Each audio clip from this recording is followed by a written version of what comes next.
Starting to get the personal statement and everything together. I know that for the personal statement, it's good to kind of go off of one experience or story, something that has, kind of a learning lesson to it, I guess, to use for the personal statement. I just wanted to know if you could add on to that point for the personal statement writing. It doesn't necessarily have to involve that, but some great statements do. I would instead start with some personal experience you've had that could illustrate positive qualities and also show why law school in particular. So as you think about your resume or your time in college or your work experience, volunteer work, or just personal anecdotes, does anything come to mind as a compelling story that you would want to tell?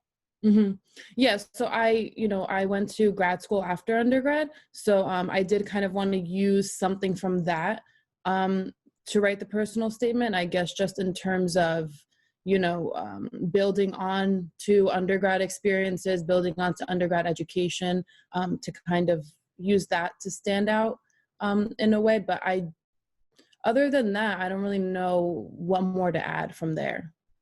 Okay. Well, in your grad program, did you do any kind of particular research that might have been legal in nature or relate to the law in some way?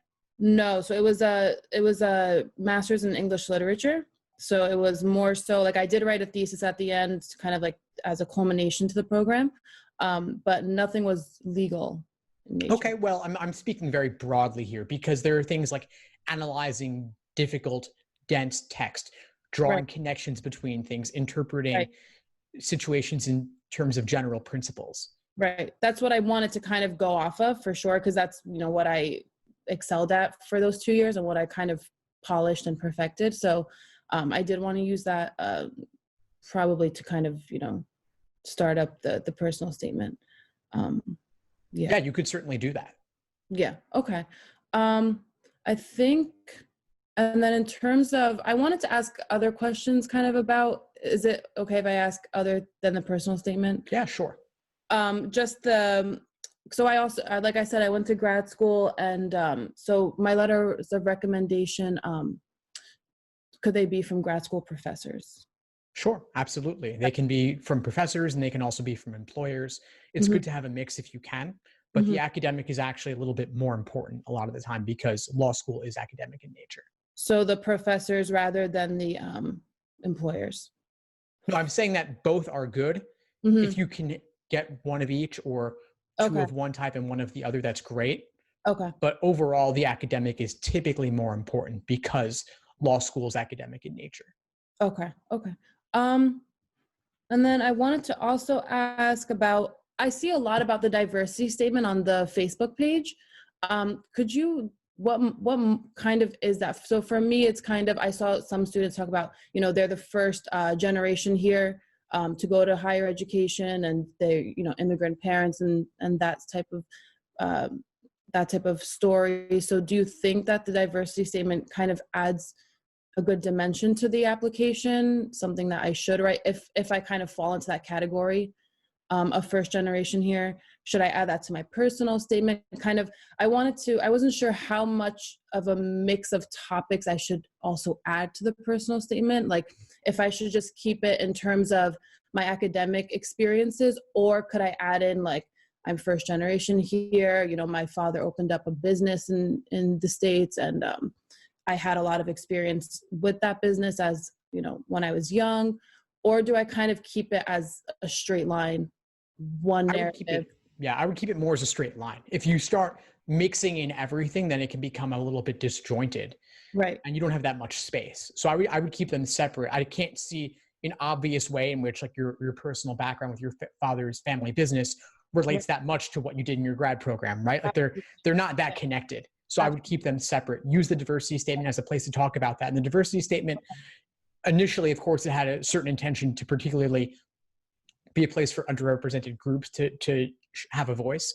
But the definition has kind of broadened to diversity in general, which could be virtually anything at all. So first generation certainly falls within that bucket. Being from an immigrant family certainly falls within that bucket as well.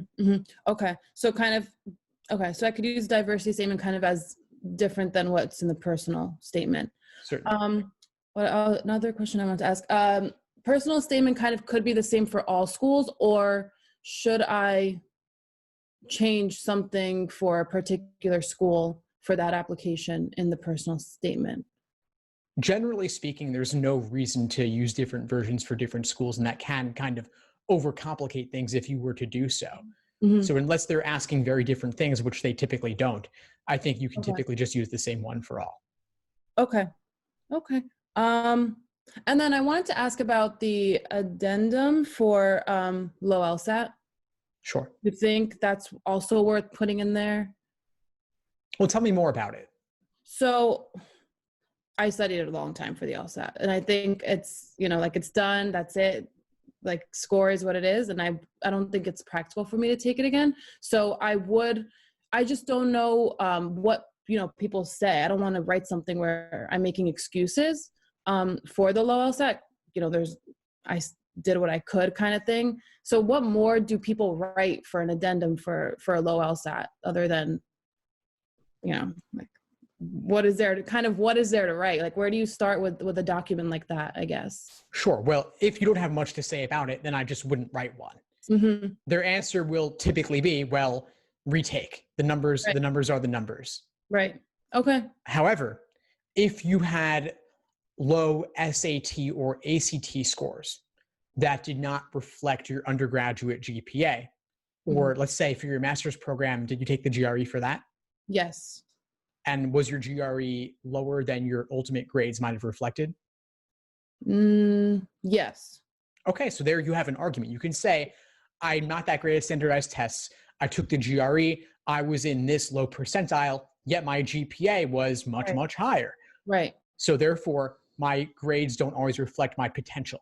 My test score doesn't reflect my potential. Or you could say, I had low SAT or ACT scores for undergrad applications, but my undergraduate GPA was significantly higher than those grades would have than those test scores would have suggested.